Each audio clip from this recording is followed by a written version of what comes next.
A caixa de ferramentas não caiu simplesmente. Ela explodiu como se algo lá dentro estivesse esperando o momento exato. O metal bateu com força contra o piso de concreto. Um som agudo e oco que ecoou mais do que deveria. Eu me lembro de ter recuado instintivamente, a mão ainda meio estendida na direção dela. Então algo deslizou debaixo das ferramentas espalhadas. Não rolou, não quicou, deslizou, devagar, deliberado, envolto em plástico apertado, como se não devesse ser visto. Eu estava parada no meio da garagem do meu marido, olhando para aquilo, já sabendo, antes mesmo de tocar, que o que estava ali dentro não pertencia à vida que eu achava que tinha. Vitor havia saído havia menos de 24 horas. São Paulo, 3 dias, talvez 4. Alguma conferência que ele não se deu ao trabalho de explicar em detalhes, o que não era incomum. Depois de 20 anos de casamento, havíamos desenvolvido um ritmo construído mais em suposições do que em conversas. Ele cuidava do trabalho. Eu cuidava de todo o resto. Esse era o acordo silencioso que nunca colocamos em palavras. A garagem sempre fora o espaço dele. Não de forma agressiva, não exatamente proibida, mas entendida. Suas ferramentas, seus projetos, suas ideias inacabadas empilhadas em caixas organizadas e rotuladas que só ele parecia entender completamente. Eu perguntei uma vez, anos atrás, por que ele mantinha tudo tão organizado se quase nunca usava nada. Ele deu de ombros e disse, só por precaução. Naquela manhã, decidi que a precaução já tinha durado tempo suficiente. Começou de forma simples, caixas velhas, prateleiras empoeiradas, coisas que não tocávamos desde antes da última mudança. O ar tinha aquele cheiro metálico e abafado que as garagens pegam quando o tempo fica parado demais. Prendi o cabelo, abri a porta lateral para entrar luz e comecei a separar. Eu não estava procurando nada. É isso que fico repetindo para mim mesma. A caixa de ferramentas estava na prateleira debaixo de uma bancada, encostada na parede do fundo.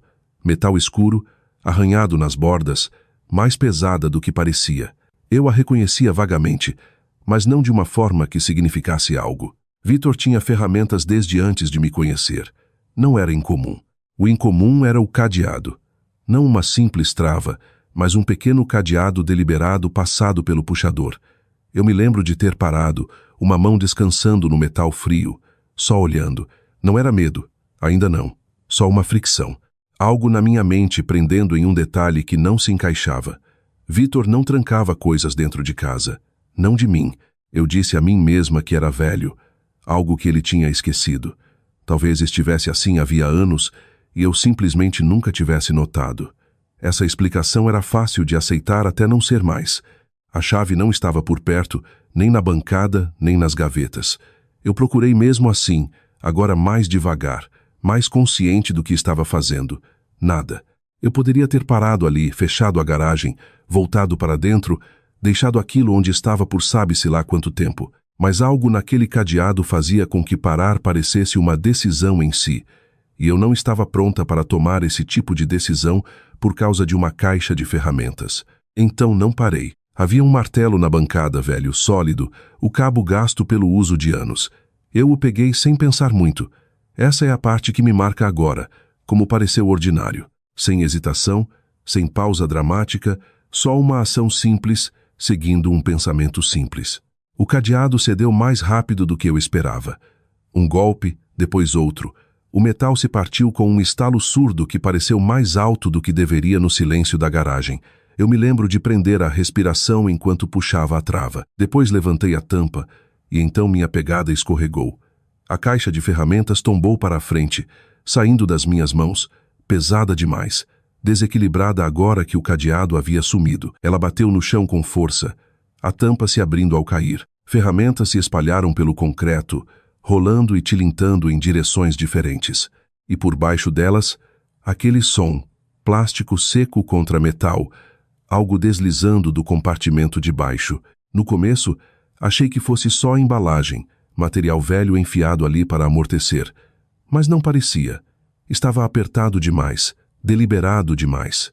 Envolto em plástico transparente, selado com cuidado, como se alguém tivesse gastado tempo para garantir que ficasse exatamente assim. Eu não me mexi de imediato.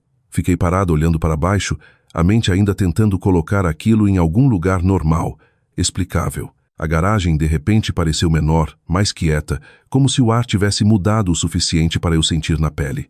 Coloquei o martelo no chão devagar, o cabo clicando contra o concreto, e me agachei ao lado da caixa. De perto, via mais detalhes. O plástico não era novo, bordas ligeiramente embaçadas, dobras limpas. Dentro, algo escuro, retangular, e por baixo outra forma mais macia, mais grossa. Não havia etiqueta, nem propósito óbvio, só intenção. Estendi a mão, depois parei. Não exatamente de medo, mas como um instinto de adiar o momento por mais um segundo. Porque uma vez que eu pegasse, fosse o que fosse, se tornaria real, definido, algo que eu não poderia mais ignorar. Eu pensei muito naquela pausa desde então. Como tudo estava quieto, como tudo tinha sido normal apenas minutos antes. Eu peguei. Era mais pesado do que parecia. O plástico farfalhou suavemente nas minhas mãos enquanto eu virava, tentando ver através sem abrir. O retângulo escuro se mexeu um pouco lá dentro. Um celular. Percebi. Pequeno, barato, do tipo que você não faz perguntas quando compra. Por baixo, um envelope grosso. Meu peito se apertou. Não de forma brusca, não dolorosa, só o suficiente para notar. Isso não era algo esquecido, era algo colocado, escondido com cuidado. Sentei nos calcanhares, o pacote ainda nas mãos, e olhei ao redor da garagem como se ela pudesse oferecer alguma explicação. As mesmas prateleiras, as mesmas ferramentas, o mesmo espaço quieto de sempre. Nada parecia diferente, mas não parecia mais o mesmo. Abri o plástico devagar. O som pareceu mais alto do que deveria.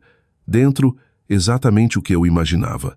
Um celular descartável, e por baixo, o envelope, sem selo, grosso de papéis. Eu não abri o envelope de imediato. Em vez disso, segurei ali, apoiado na palma, sentindo o peso. Não só físico, algo mais difícil de nomear. Vitor tinha saído havia menos de um dia, e já algo naquela casa não me pertencia mais. Expirei devagar, deixei o celular de lado e enfiei o dedo na aba do envelope. Sem pressa, sem pânico, só certeza. Fosse o que fosse, não era velho. E não havia terminado. Eu não abri o envelope logo. Esse é o detalhe que importa mais do que deveria. Não porque mudasse o que estava dentro, mas porque mudou a mim. Existia uma versão minha, não muito tempo atrás, que teria rasgado aquilo no segundo em que viu. Rápida, reativa, precisando de respostas imediatamente. Aquela versão não existia mais naquela garagem. O que a substituiu não era mais forte, só mais quieta, mais cuidadosa. Coloquei o envelope na bancada e peguei o celular primeiro. Era menor que a maioria. Plástico barato. Sem marca. Do tipo que você passa direto na loja sem notar. Sem capinha, sem arranhões, quase sem uso. Isso sozinho me disse algo. Não era velho. Apertei o botão de ligar. A tela acendeu imediatamente. Sem senha. Essa foi a primeira mudança real, porque significava uma de duas coisas. Ou o dono não se importava se fosse encontrado, ou não esperava que fosse. Eu ainda não abri nada. Só olhei para a tela inicial. Alguns aplicativos básicos, mensagens, chamadas, nada mais. Sem fotos, sem bagunça. Limpo de um jeito que não parecia natural, intencional. Deixei o celular ao lado do envelope e apoiei as duas mãos na borda da bancada. O metal estava frio contra as palmas. Aterrador. Eu disse a mim mesma novamente que poderia haver uma explicação. Uma simples, relacionada ao trabalho. Algo que Vitor não tinha mencionado porque não achava que importava. Ele não era do tipo que compartilhava demais. Isso sempre fizera parte da nossa dinâmica. Eu preenchia os espaços em branco. Ele deixava. Mas esse pensamento não se acomodava por causa do cadeado, por causa da forma como tudo tinha sido embalado, por causa de onde estava escondido. Peguei o envelope. Dessa vez, não hesitei. Dentro havia várias folhas de papel bem organizadas, impressas, não escritas à mão. Eu as tirei e estendi na bancada, alisando a página de cima com a lateral da mão. O título estava no topo, em fonte simples e sem graça. Plano projetado de transição. Não em negrito, não destacado, só ali, como se não precisasse de atenção. Meus olhos desceram devagar pela página, sem pular, sem pressa, lendo cada linha conforme vinha. Datas recentes, não de meses atrás, não de anos, semanas. Ao lado de cada data, anotações curtas, limpas, diretas, conversa inicial e introduzir conceito. Avaliar receptividade, mudar discussão para planejamento de longo prazo. Eu pisquei uma vez, tentando ajustar a forma como estava lendo, porque no começo não fazia sentido como um todo. Cada linha isolada poderia ser qualquer coisa normal, inofensiva. Juntas, não eram. Continuei. Incentivar consolidação de contas. Posicionar refinanciamento como benefício mútuo. Manter tom de apoio. Evitar pressão. Essa linha me segurou um segundo a mais. Manter tom de apoio. Não parecia algo escrito para si mesmo. Parecia instruções. Virei a página. Mais do mesmo. Estruturado, sequencial. Introduzir assessor externo. Estabelecer confiança. Preparar transferência. Meus dedos apertaram um pouco a borda do papel. Transferência. Eu senti essa palavra mais do que entendi. Na página seguinte, a linguagem mudava o suficiente para importar. Mudança de conta principal para controle individual. Confirmar limites de autorização. Cliente permanece sem conhecimento do escopo completo. Eu parei de ler, não porque tivesse terminado, mas porque algo dentro de mim já havia avançado, além das palavras. Cliente. Não nós, não a gente. Cliente. Eu me inclinei um pouco para trás, os papéis ainda abertos à minha frente, e deixei o silêncio se acomodar novamente. A garagem não tinha mudado. A luz que entrava pela porta lateral era a mesma. A poeira ainda flutuava no ar como uma hora atrás, mas eu não estava mais no mesmo lugar. Voltei à primeira página e reli o título. Plano projetado de transição. Transição de quê para quê? Eu não precisava responder ainda. Virei para a última página. Ali, perto do final, uma linha curta separada do resto. Sem explicação, sem detalhe, só duas palavras. Fase final. Nada embaixo, sem data, sem descrição, só espaço. Expirei devagar, dobrei as páginas de volta, mas não guardei. Em vez disso, coloquei ao lado do celular e olhei entre os dois. Celular e plano escondidos juntos. Isso não era coincidência, era projeto. Peguei o celular novamente, dessa vez sem pausar. Abri as mensagens. Não havia muitas conversas, só uma salva sob iniciais. D.H. Eu não toquei imediatamente. Meu polegar pairou sobre a tela, sem tremer, só consciente. Porque esse era o ponto em que as coisas paravam de ser abstratas. Uma vez aberta, o que eu encontrasse não seria algo que eu pudesse explicar com lógica ou distância. Seria específico, direcionado, real. Toquei. A tela mudou. Uma lista de mensagens apareceu. Trocas curtas, limpas, sem emojis, sem palavras extras. Só informação. A mais recente estava no final. Enviada naquela manhã. D.H. ainda dentro do cronograma. Abaixo, a resposta. Vitor, sim. Ela está mais aberta depois da semana passada. Vou tocar no assunto de novo quando voltar. Eu li uma vez, depois outra. Mais devagar. Ela. A palavra não acertou de imediato. Só ficou ali, esperando ser colocada. Rolei para cima. D.H. Não force rápido demais. Deixe ela sentir que é a ideia dela. Vitor entendeu. Vou manter gradual. Outra mensagem. D.H. Confiança é a alavanca. Não perca isso. Vitor, não vou. Ela confia em mim. Esse foi o momento. Não dramático, não explosivo, só claro. A palavra do documento ecoou na minha mente. Cliente.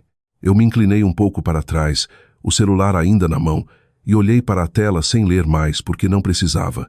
Ainda não. Eu sabia o suficiente. Isso não era conversa entre iguais. Não era casual. Era coordenado, estruturado, planejado, e o ela daquelas mensagens não podia ser ninguém além de mim. Coloquei o celular com cuidado, alinhando com a borda dos papéis sem pensar. Um movimento pequeno e controlado, do tipo que você faz quando não quer que mais nada se desloque de forma inesperada. Depois apoiei as duas mãos na bancada novamente e fechei os olhos por um segundo. Não para escapar, mas para acomodar. Quando abri, nada parecia diferente, mas tudo estava. Eu não estava sendo traída do jeito que as pessoas costumam dizer. Não havia noites tarde, ligações sussurradas, distância óbvia. O que eu tinha sido era guiada, passo a passo, conversa a conversa, para algo que eu não havia concordado. E fosse qual fosse aquela fase final, ainda não havia acontecido, o que significava que eu não estava atrasada. Olhei de volta para o celular, depois para os papéis, e senti algo firme se acomodar no lugar. Não pânico, não raiva, algo mais quieto, mais útil, consciência. Juntei tudo: celular, papéis, plástico, e coloquei de volta na caixa de ferramentas, não escondido como antes, mas contido, controlado. Depois fechei a tampa com delicadeza e coloquei de volta na bancada, exatamente onde havia encontrado. De fora, nada havia mudado. A garagem parecia a mesma. A casa sentiria o mesmo. E quando Vitor voltasse, eu seria a mesma. Pelo menos era o que ele veria. Desliguei a luz, voltei para dentro de casa e fechei a porta atrás de mim. Fosse o que fosse, não havia terminado. Mas agora eu fazia parte. Eu não trouxe a caixa para dentro. Isso teria sido óbvio demais até para mim. Em vez disso, deixei tudo exatamente onde encontrei. Bancada da garagem, tampa fechada, cadeado quebrado, mas virado o suficiente para parecer intacto de longe. Não era sobre esconder de Vitor. Ainda não.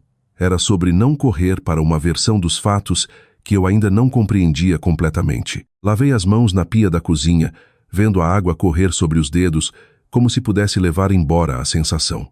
Não levou. A casa soava igual a sempre. Geladeira zumbindo, relógio ticando em algum lugar do corredor, o leve rangido da madeira assentando. Sons comuns, confiáveis. Servi café preto, na mesma caneca que usava há anos. Sentei à mesa e fiquei olhando para a superfície tempo suficiente para o calor sumir antes de dar o primeiro gole. Tinha o mesmo gosto. Essa era a parte inquietante, porque nada mais tinha. Não voltei à garagem imediatamente.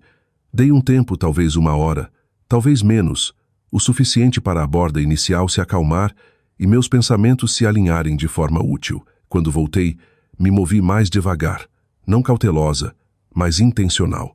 Abri a caixa, levantei o pacote e coloquei na bancada novamente. Dessa vez, sem pausa. Liguei o celular e abri as mensagens. A conversa com DH ainda estava lá, a última linha como se estivesse esperando. Rolei para cima. Os carimbos de data voltavam algumas semanas, não anos, nem meses. Recente o suficiente para eu conseguir ligar aos meus próprios recuerdos sem esforço. DH. Mantenha tom de apoio. Sem pressão. Vitor. Tem funcionado. Ela responde melhor quando parece mútuo. Mútuo. Deixei a palavra pairar um momento e continuei. DH. Introduziu a ideia de consolidar contas. Enquadre como simplificação. Vitor. Fiz. Ela não resistiu. Expirei devagar pelo nariz. Lá estava de novo. Não só conversa, mas direção. Instrução seguida de relatório. Limpo, eficiente, como um projeto avançando por etapas. Quanto mais eu lia, mais tudo se encaixava. 3 semanas atrás, Vitor tinha sentado comigo à mesa da cozinha e falado sobre aposentadoria. Não do nada ele tinha entrado devagar, falando de taxas, de olhar para frente enquanto ainda tínhamos opções. Disse tudo com gentileza, do jeito que sempre fazia quando queria que algo parecesse razoável. Eu tinha concordado, feito algumas perguntas, sem pressionar, porque confiava nele. Rolei mais. DH. Se ela hesitar, pivote para o ângulo da aposentadoria. Segurança, estabilidade de longo prazo. Vitor. Geralmente acerta. Ela se preocupa com o futuro. A palavra alavanca pesou mais que as outras. Não emocional, não pessoal, funcional. Chequei o registro de chamadas. Ligações curtas, 2 minutos, 3, espalhadas no mesmo período das mensagens, horários normais. Nada que levantasse suspeita se você não estivesse procurando. Eles não se escondiam nas sombras. Operavam à luz do dia só fora do meu campo de visão. Peguei os papéis novamente. O plano se alinhava perfeitamente com as mensagens. Eu sentia o peso baixando sobre algo que antes estava instável. Isso não era teoria, era uma sequência. A primeira mensagem era curta. DH. Reengajar quando o timing for certo. Vitor. Entendi. Vou começar devagar. Reengajar. A palavra ficou mais tempo que as outras. Implicava algo anterior. História. Isso não tinha começado recentemente. Tinha sido retomado. Fechei os olhos brevemente. Organizei os pensamentos. Quando abri, o caminho à frente não estava totalmente formado, mas estava lá. Isso não era algo que se confronta no momento. porque quem construiu isso não fez de forma descuidada. Se eu me movesse sem entender completamente, estaria entrando em algo que eles já controlavam. Guardei tudo de volta, exatamente como estava. Saí da garagem e voltei para casa. Não dormi muito aquela noite. Não porque estivesse inquieta ou andando de um lado para o outro. Fiquei deitada exatamente como sempre, um braço sob o travesseiro, o outro ao lado do corpo. Mas a mente ficou ativa, ordenando, conectando coisas que antes estavam separadas. Por volta das 3 levantei. A casa estava quieta de outro jeito. Peguei o celular e liguei para alguém que não chamava havia um tempo. Luciana Mendes. Nos conhecemos na faculdade. Ela seguiu para o direito, primeiro corporativo, depois prática privada. Atendeu no terceiro toque. Mirela, tudo bem? Não disse que sim. Contei os fatos. A caixa, o celular, os documentos, as mensagens. Voz calma, como se estivesse descrevendo algo que aconteceu com outra pessoa. Ela não interrompeu. Quando terminei, ficou em silêncio um momento. Isso não é casual, disse ela. Li algumas linhas do documento e uma mensagem para ela. Confiança é a alavanca. Não perca isso. Luciana respirou fundo. Mirela, isso não é traição comum.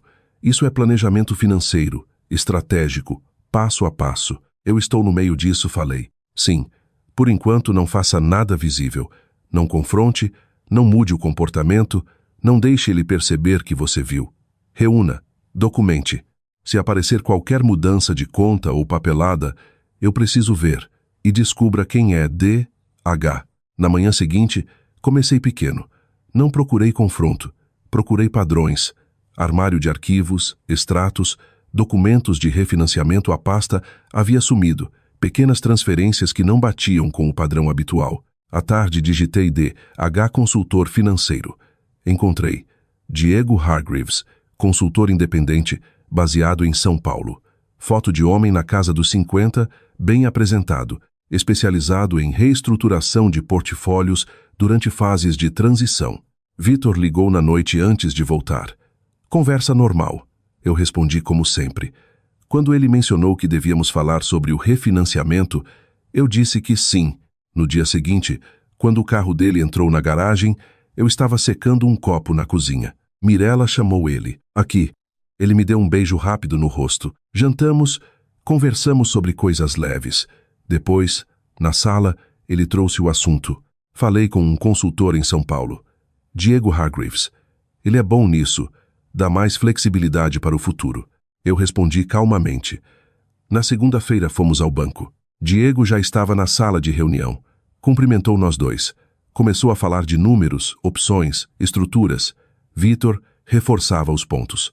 No meio da conversa, coloquei o celular descartável e os papéis dobrados sobre a mesa. O silêncio foi imediato. O que é isso? Perguntou Vitor, voz controlada. Você deixou na garagem, respondi, sem levantar a voz. Diego começou a falar algo, mas eu o cortei. Não há mal entendido. As mensagens ainda estão aqui.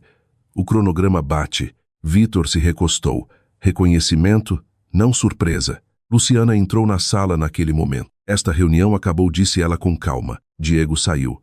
Vitor ficou mais um instante. O que acontece agora? Perguntou. Agora tudo para respondi. Ele assentiu, pegou o paletó e saiu. Fiquei sentada com Luciana. 20 anos não saem da sala só porque alguém vai embora. A traição agora tinha forma. Datas, mensagens, nomes, um plano. Não era mais névoa. As semanas seguintes não foram dramáticas. Vitor contratou advogado próprio. Não houve gritos, nem confissões chorosas. Foi tudo quieto, controlado exatamente como o plano dele. Luciana me ajudou a revisar tudo. Pequenas mudanças de acesso, linguagem enterrada em documentos. Nada ilegal de forma escandalosa, só projetado para parecer razoável. Ele não precisava que eu fosse burra, só precisava que eu estivesse confortável. A garagem ficou intocada por quase um mês. Um sábado de manhã, eu finalmente abri. O ar cheirava igual. Tirei as latas de tinta velhas, doei ferramentas, organizei parafusos. Quando terminei, a garagem não estava vazia. Estava minha. Vitor se mudou antes do fim do mês. Passou uma vez para pegar coisas. Parou na porta da garagem, olhou para mim. Não achei que você fosse encontrar, disse ele. Foi a coisa mais honesta que me deu. Eu não odeio Vitor. Odeio teria exigido energia demais, e ele já tinha tomado o suficiente. O que sinto agora é mais claro. Memória. Às vezes ainda penso naquela caixa de ferramentas caindo no chão, o estalo do metal, o plástico deslizando. Um acidente abriu uma porta que eu nem sabia que estava trancada. Se algo parece errado, mesmo que seja um erro quieto, preste atenção. A verdade nem sempre chega gritando. Às vezes ela cai de uma caixa de ferramentas quebrada numa manhã comum, enquanto seu marido está fora, embrulhada em plástico, esperando você finalmente ver o que estava na sua frente o tempo todo. Se esta história ficou com você, me conte por que nos comentários. Ou compartilhe com alguém que precisa se lembrar de confiar nos próprios instintos. E se quiser mais histórias sobre os momentos que mudam vidas comuns para sempre, inscreva-se para não perder a próxima.